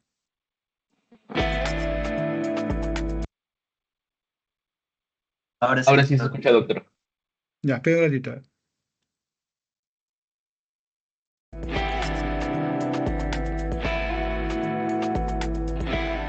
Frente a la sospecha de un síndrome meningio se explorará dicho síndrome a través de maniobras que ponen de manifiesto la irritación meningia. Todo el movimiento que nosotros provoquemos en el paciente que tienda a estirar las raíces posteriores y la médula generará dolor y una respuesta antálgica por parte del paciente que en la mayoría de los casos va a ser una contractura refleja. El signo más representativo del síndrome meningio es la rigidez de nuca. Nosotros intentamos flexionar la cabeza sobre el tronco y normalmente el mentón tiene que llegar hacia tocar con el esternón. En el caso del síndrome meningio, la flexión está muy limitada y si hacemos fuerza podemos levantar inclusive todo el tórax. Esta rigidez es antero-posterior y debe haber libertad en sentido lateral, porque en algunos síndromes que comprometen a la columna cervical pueden simular un síndrome meningio y los podemos diferenciar porque la columna está comprometida en su movimiento en todas las posiciones. Después se describen clásicamente en el tronco y en los miembros inferiores los signos de Kerning y de Brusicki, que tienen una representación fisiopatológica parecida. El signo de Kerning consiste en pasar la mano por detrás del tronco y flexionar el tronco sobre el abdomen. La respuesta antálgica frente a este estiramiento va a ser la flexión de ambos miembros inferiores. El signo de Brusicki en el tronco consiste en flexionar el mentón contra el tórax, es como si exploráramos la rigidez de nuca, y el paciente va a presentar como respuesta antálgica la flexión de ambos miembros inferiores. La exploración de los signos meningios en los miembros inferiores también tienen un signo de Kerning y un signo de Brusicki. El signo de Kerning es levantar el miembro inferior como si fuera la exploración del signo o la maniobra de la SEC para la ciatalgia, y en caso de que sea positivo el compromiso meningio, la respuesta antálgica va a ser la flexión del miembro inferior. Para el signo de Brusicki la maniobra es muy parecida, se eleva el miembro inferior, la respuesta antálgica es la flexión en el caso del compromiso meningio, y el signo de Brusicki aparece como positivo cuando el miembro inferior contralateral también se flexiona.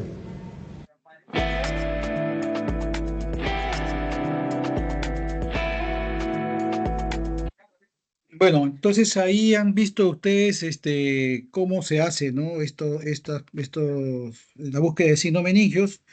Como les digo, lo que no tienen que olvidar es hacer el signo de rigidez de nuca, llevar el mentón al pecho, hacer la de Brusicki para la parte superior y la de Kerning para miembros inferiores, ¿no? Eso es lo que debe llevarse de este video.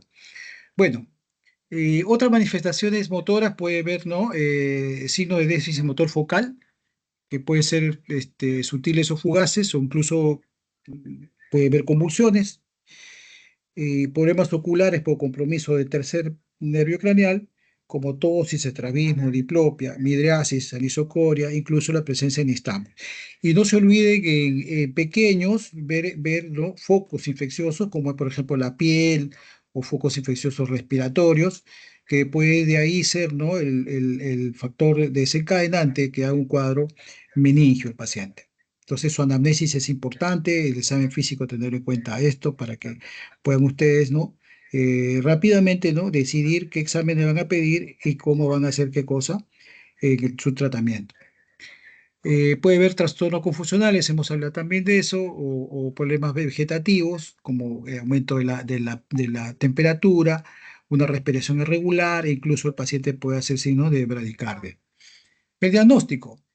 Entonces, el diagnóstico es primeramente clínico, pues, ¿no? Su anamnesis es lo que le va a ayudar a usted. Ya estamos viendo, de acuerdo a las patologías que puede producir signos meningios, ver, ¿no? Si se trata, tiene una historia el paciente de un cuadro infeccioso o de un cuadro no infeccioso. Y en su examen físico tienen que buscar ustedes, ¿no? Aparte, los signos meningios, ¿no? Los signos de contractura muscular. Con eso van ustedes a definir, ¿no? Qué exámenes le piden. Entonces, si es un cuadro de origen, por su anamnesis, de origen, ¿qué cosa? Infeccioso, ¿qué le voy a pedir? Esto acá, ¿no? ¿Qué es esto? ¿Qué están haciendo acá?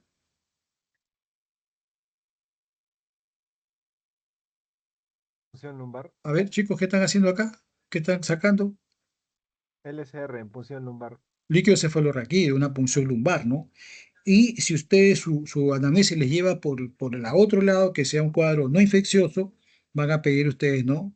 De repente exámenes, ¿no? Radiológicas, neuroradiológicas, como una tomografía, una resonancia. Pueden ustedes, por el cuadro clínico, pensar que es por ejemplo, una hemorragia esfenoidea, ¿no? Esto es una hemorragia esfenoidea. ¿Ven la sangre acá? Esto es la sangre, ¿no? Que está en los espacios justamente subaranoidea, por eso que se dibuja así, ¿no? Hemorragia vecosa subaranoidea. Entonces, la punción lumbar, ¿no? Entonces, ustedes están viendo ahí que se están haciendo la punción lumbar. Tenemos muy corto tiempo realmente, pues si no, hay pacientes que se le hace punción lumbar, de repente intentar ustedes hacer su punción lumbar, ¿no? De esa forma, hay agujas especiales, el espacio que uno busca, traza alguna línea ustedes por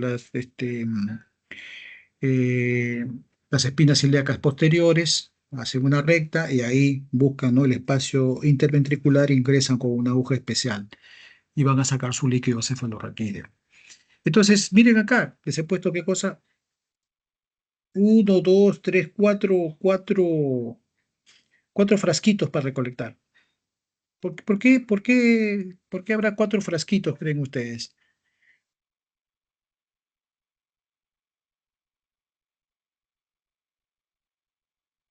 ¿Qué le pedirían de líquido cefalorraquídeo ustedes para poder identificar que es un líquido cefalorraquídeo patológico?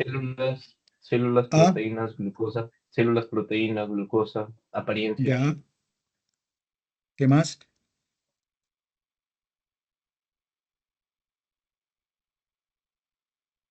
Entonces, la razón, ¿no? de esto es que van a pedirle ustedes por lo menos cuatro cosas. No voy a pedirle yo, por ejemplo, el citoquímico, lo va a pedir, ¿no?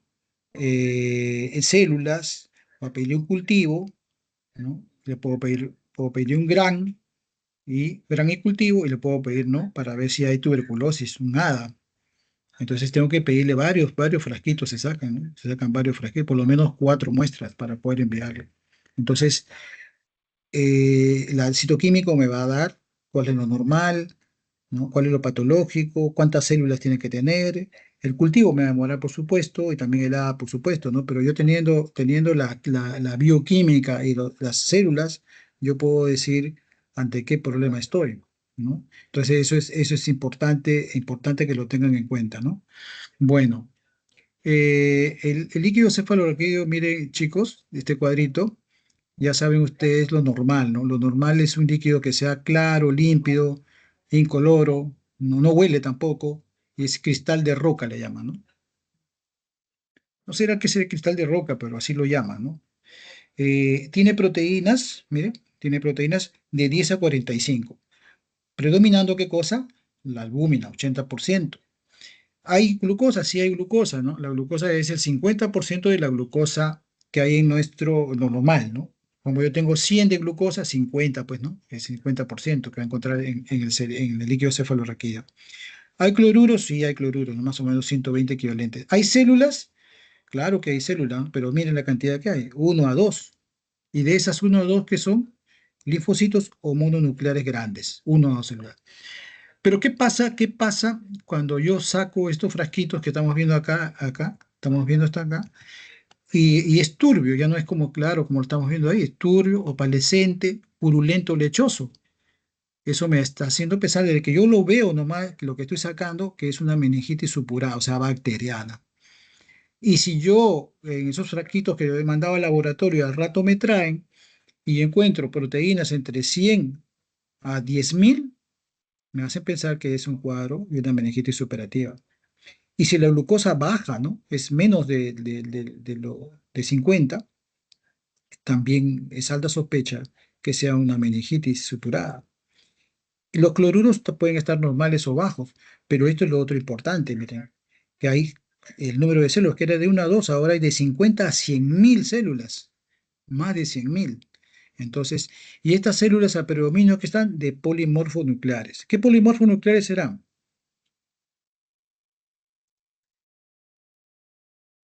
¿Cuáles son los polimorfonucleares? El que hay mayor cantidad. Neutrófilos. Neutrófilos, pues va a tener cantidades de neutrófilos. 80% son polinucleares, ¿no? Neutrófilos. Si el líquido tiene estas características, es una meningitis, ¿qué cosa? Supurada, es una meningitis, ¿qué cosa? Bacteriana. Pero el líquido también puede ser claro en las meningitis virales, ¿no? No tan claro, no de las características del espectro del líquido cerebral, pero a veces es difícil diferenciar, ¿no? Pero es claro. ¿Hay células en las cuadros meningios virales? Sí, pero hay menos cantidad, ¿no? De proteínas que cuando hablamos de una meningitis supurada. La glucosa puede estar normal, ¿no? Los cloruros están normales, pero hay que cosa, células, ¿no? 1500 células más o menos en promedio, ¿no? Hasta 1500 células.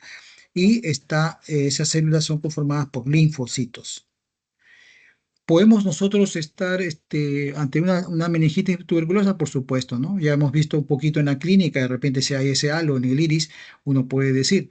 Pero si encontramos un líquido cefalorraquídeo, ¿no? Con fibrina, ¿no? Que le llaman el velo de la novia, el signo de Mía, ese paciente, ¿no? Al ojo, a la endoscopía del líquido cefalorraquídeo, podemos pensar en un cuadro tuberculoso.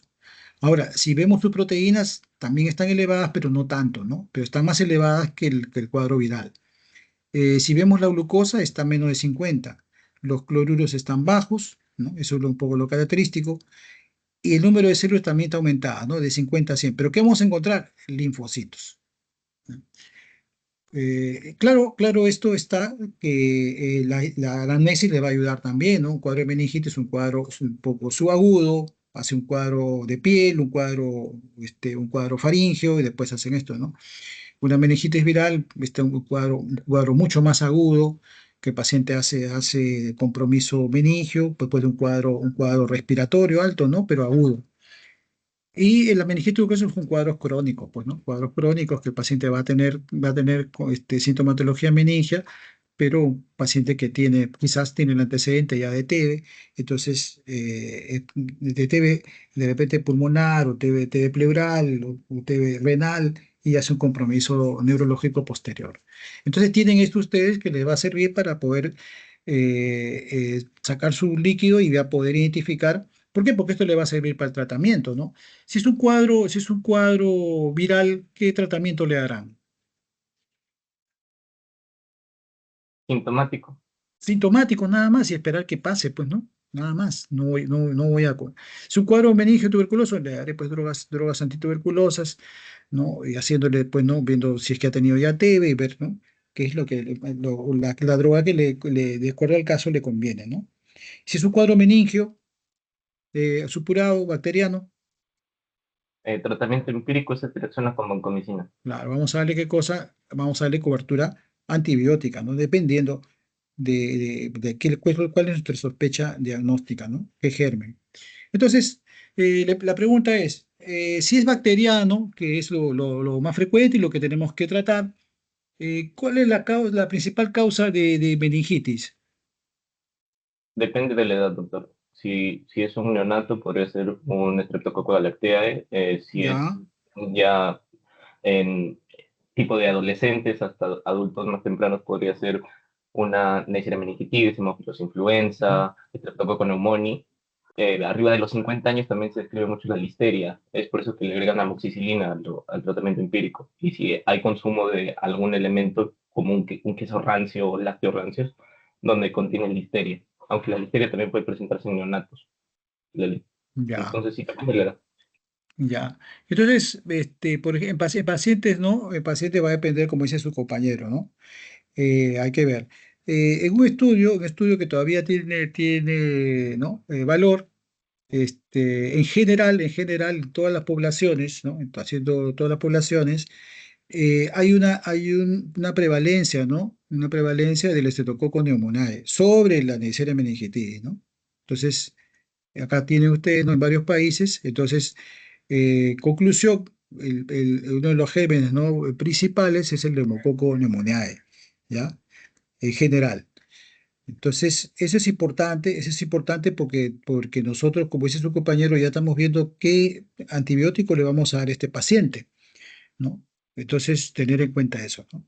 Si el cuadro es por acá, vamos por acá, ¿no? Hacemos neuroimágenes y el paciente sospechamos, pues, ¿no? de un evento vascular cerebral agudo, que es una hemorragia subaranoidea, el paciente no, vamos a tratarla como tal, ¿no?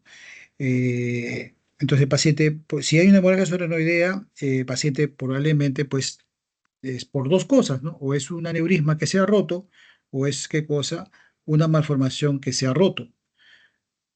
Entonces vamos a manejar el paciente, vamos a manejarlo, ¿no? Con tratamiento antiedema, manejar el dolor, ¿no? Hacerle ya estudios más amplios, ¿no? Como una angioresonancia para poder ver las estructuras que pueden estar dañadas, y eso lo maneja ya el neurocirujano, ¿no? Si es una malformación, lo que hacen es ellos meterle sustancias para poder, ¿no? Quemar. Y si es, por ejemplo, un aneurisma, entran a ver, ¿no? La posibilidad de clampar, pues, el aneurisma, ¿no? Entonces va a depender de su manejo ya neuroquirúrgico, dependiendo de lo que se puede encontrar. Pero no solamente es eso, estamos viendo que pueden ver, por ejemplo, otros cuadros no inflamatorios que pueden producir esto, ¿no? Entonces, le he puesto acá lo más resaltante, que es qué cosa, los cuadros hemorrágicos que producen, ¿no? Irritación meningial. Bueno, ahora vamos a ver un caso, ¿ya? Entonces, van a analizar ustedes el caso, me van a decir qué cosa encontramos en este paciente, ¿no? Entonces, le voy a leer rápido. Es un escolar de 8 años de edad con antecedentes de TEC y fractura de órbita derecha a los 7 años, aparentemente sin complicaciones y con un esquema de vacunación completo, sin otros antecedentes de importancia. Inicia el cuadro con cefalea generalizada, fiebre no cuantificada y otalgia derecha, agregándose en las siguientes horas vómitos de contenido alimentario en 5 ocasiones. Acude a emergencia a las 12 horas de haber iniciado el padecimiento. A su llegada se le observa bien orientada, con escala de Glasgow de 15, ligera palidez de mucosas secas, ojos hundidos, pupilas isocóricas, faringe hiperémica. La segunda otoscopía bilateral y está normal. Hasta aquí, ¿qué les impresiona? El antecedente y que su esquema de vacunación está completo. ¿Qué tiene qué? Que el esquema de vacunación está completo. ¿Qué más? ¿Qué Ah, más? y ¿Pero qué más? ¿Qué más la tiene este cefalea y el paciente? vómito. La Ya, ¿qué cefalea más? y el ¿Qué más? vómito. ¿Tiene algo más este paciente? Fiebre. Tiene fiebre, ¿qué más? La ¿Qué faringe pueden decir, hiperémica. qué pueden decir esta paciente? ¿Qué pueden decir hasta ahí? ¿Qué tiene esta chica?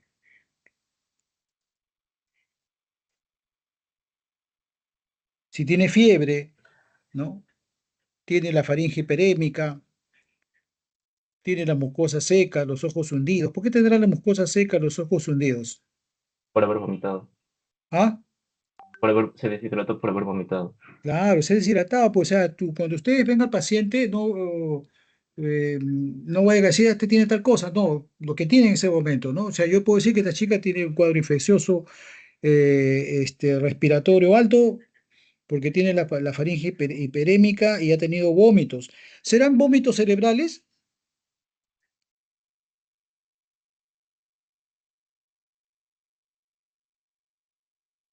A ver, chicos, ¿serán vómitos cerebrales?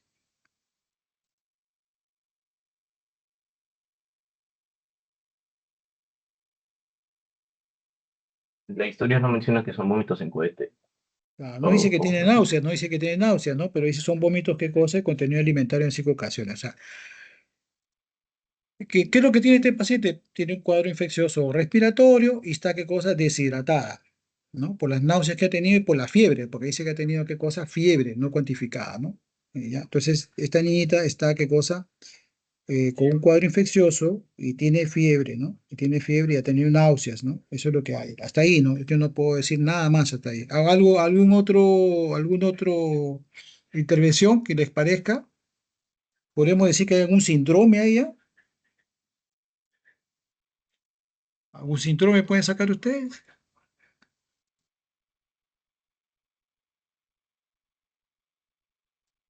Ya, bueno, entonces eso tenemos. A ver, ¿qué pasa con esta pacientita? Vamos a ver qué pasa. Entonces le siguen examinando y encuentran no enopatías, área cardiopulmonar sin compromiso, abdomen blando depresible, sin visceromegalias, buen llenado capilar, 2 segundos, sin alteraciones motoras ni sensoriales, temperatura 39, ¿no? O sea, sí es un, ¿qué cosa? Un síndrome febril, ¿no? Ya, un síndrome febril, probablemente un cuadro infeccioso, ¿qué cosa? Respiratorio, ¿no? El oído, un poco que descartan, porque el oído, ¿qué cosa? No encontraron nada, dice, ¿no? A la otoscopía. Pero ¿qué pasa? En las siguientes horas se agrega esa afectación neurológica, mostró irritabilidad, desorientación, alternando con periodos de somnolencia, ¿no? La escala de Glasgow, que estaba en 15, cayó a 12, y le examinan y tiene rigidez de nuca, Kernel positivo, Brudzinski positivo y hiperreflexia patelar bilateral. Diagnóstico, chicos, ahorita. Síndrome meningio y síndrome Síndrome craneal. meningio. ¿Infeccioso? No infeccioso.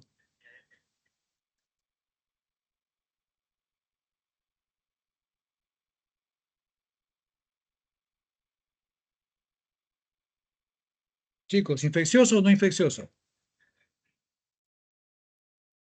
Infeccioso.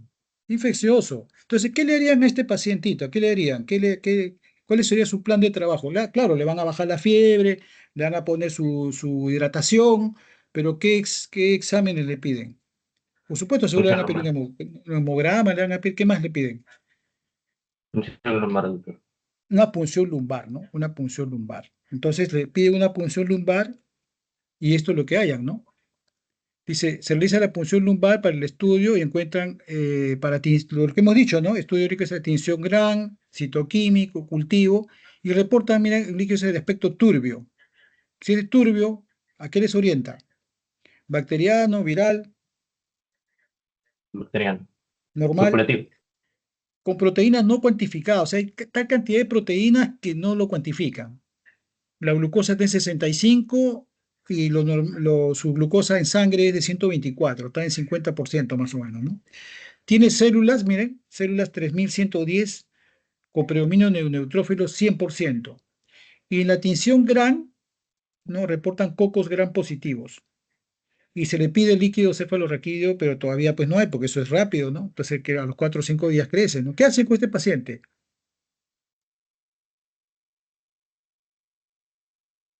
Dice, por su grupo de edad, Manejo empírico. se presume que es una meningitis bacteriana de etiología que cosa Streptococcus pneumoniae. ¿Cierto? No van a esperar ustedes que salga el líquido cefalorraquídeo. Tienen que dar antibiótico. ¿Qué antibiótico le dan? Amoxi. Ujú. Se tracciona con amoxicilina. Amoxicilina con Ah, ácido fluoránico. Ceftriaxona, ¿no? Este chico es ceftriaxona. Entonces, miren cómo ustedes pueden orientar, ¿no? Un cuadro meningio, pero de tipo ¿qué cosa? Infeccioso, ¿no? Ha habido un proceso inflamatorio por el proceso infeccioso que ha tenido este paciente. Vamos a ver este otro casito. A ver, mujer de 52 años con antecedente de hipertensión arterial, con tratamiento con enalapril, 10 miligramos 2 veces al día, traída a emergencia luego de que hace aproximadamente una hora, mientras realizaba labores domésticas habituales, súbitamente presenta cefalea global intensa, que nunca la había presentado, asociada a náuseas y vómitos en 3 oportunidades, con posterior pérdida de conciencia y presencia de movimientos involuntarios tónico-clónicos generalizados. Diagnóstico: Síndrome convulsivo. síndrome convulsivo. Muy bien. ¿Qué más tiene?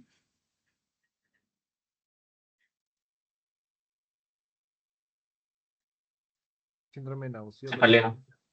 Ya, cefalea, ¿está dentro del síndrome convulsivo o no? ¿Qué otro síndrome puede ser? Síndrome de hipertensión endocraniana. Por supuesto, puede tener un síndrome de hipertensión endocraniana porque es algo agudo, ¿no? Algo agudo, súbitamente cefalea, náuseas. Aunque esas náuseas, esos vómitos no son aparentemente vómitos, ¿qué cosa? Cerebrales, ¿cierto? ¿Por qué?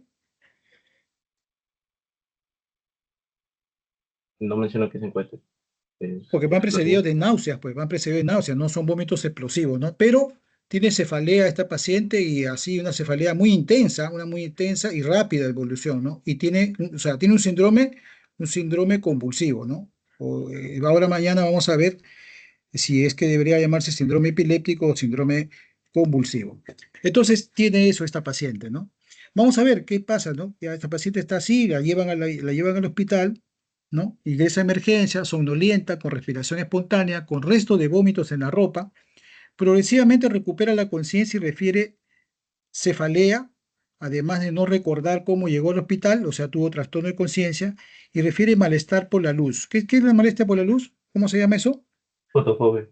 Fotofobia, ¿no? Fotofobia. Y le hacen su examen físico o neurológico, está despierta, quejumbrosa, con presencia de moderada rigidez de nuca, signo de Kerner positivo, leve anisocoria y leve hemiparesia derecha. Ahora sí, su diagnóstico. Tiene diagnóstico, sí, Síndrome infeccioso tiene un y síndrome meningio, ¿no?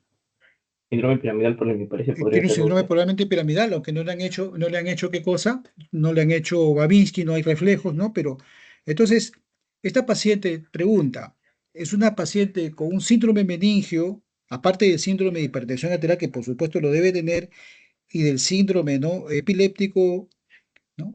Esta paciente tiene, ¿por qué tiene síndrome meningio? Porque tiene qué cosa, rigidez de nuca, tiene Kerning, ¿no? Entonces tiene, ¿no? Un compromiso.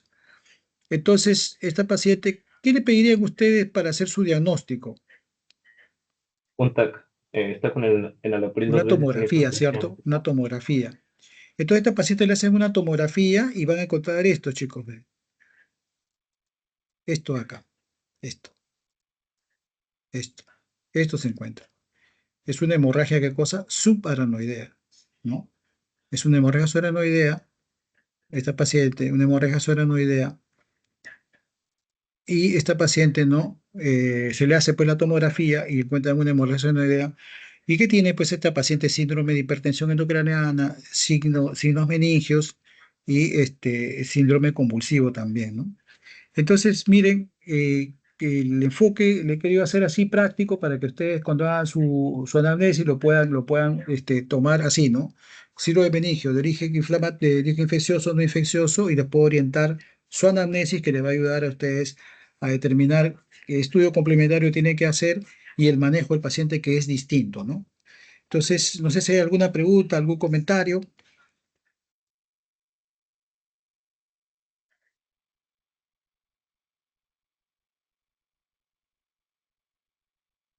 Bueno, Todo claro, doctor. ¿tiene clase más tarde? Ya no. Sí, sí, doctor, a las 7 tenemos clase. O sea, no van a ver el partido de la Alianza. No, pero doctor. Ya. Bueno, entonces el día de mañana estamos terminando conmigo el-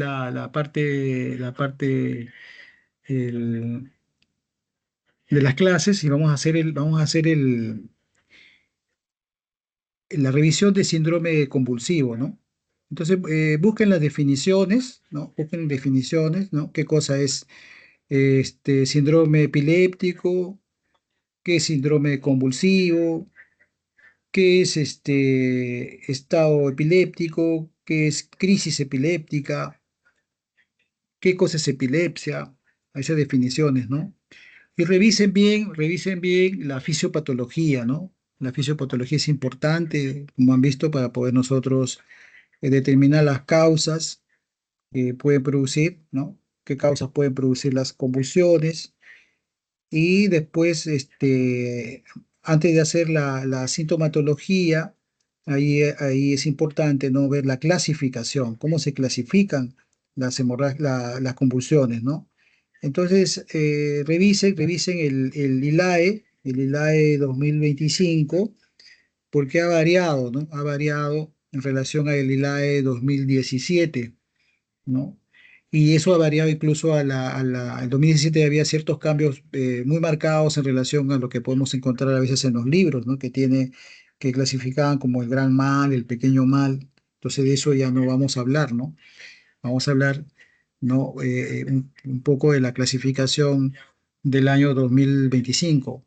Pero para que se entienda un poquito, revisen la de 2017, que hace unos cambios, y llegamos al 2025 con ciertos cambios, ¿ya? Entonces es importante eso, ¿no? Que lo puedan conocer porque tenemos la idea, creo todos, eh, que el trastorno eléctrico que se produce en el cerebro es equivalente, es igual a movimiento, ¿no? A convulsión. Y en este seminario que vamos a hacer tiene que erradicarse completamente, ¿no? Que hay que ver que ese fenómeno eléctrico puede dar otras manifestaciones que no solo es movimiento. Bueno, eso para que mañana poderlo, para que revisen y yo escojo quiénes se exponen, ¿ya? Listo, entonces mañana con mi grupo en el hospital y en la noche, saliendo de la guardia, hacemos el seminario. Preguntas, comentarios, y ya les paso las clases ya para que lo tengan y para que tengan su examen del día martes, más tardecito. Doctor, mañana, ¿a qué hora sería el seminario? Mira, yo mañana tengo guardia, yo salgo a las 8 de la noche. Yo salgo a las 8 de la noche. Entonces tendría que ser entre 8:30 para empezar, ¿no? Ya, doctor. Entonces, No sé, no entre sé, 8:30 o 9 por ahí. si no, si es que de ese horario es un poquito complicado, de repente, no sé, el sábado, si tienen tiempo, me dicen para poderlo hacer, pero no sé, ya me comunican ustedes, pues. Está bien, doctor, ya le aviso cualquier cosa. Me avisas ya para poder coordinar, para poder tomarme mi tiempo también. Yo podría el sábado en la mañana, ¿no? Si es que están de acuerdo. Y si no, ya mañana lo hacemos, pues, ¿no? Ya me dicen, ¿no? Creo que tienen examen, no sé qué el día de mañana tienen examen, ¿no? El día lunes, doctor. El lunes, doctor.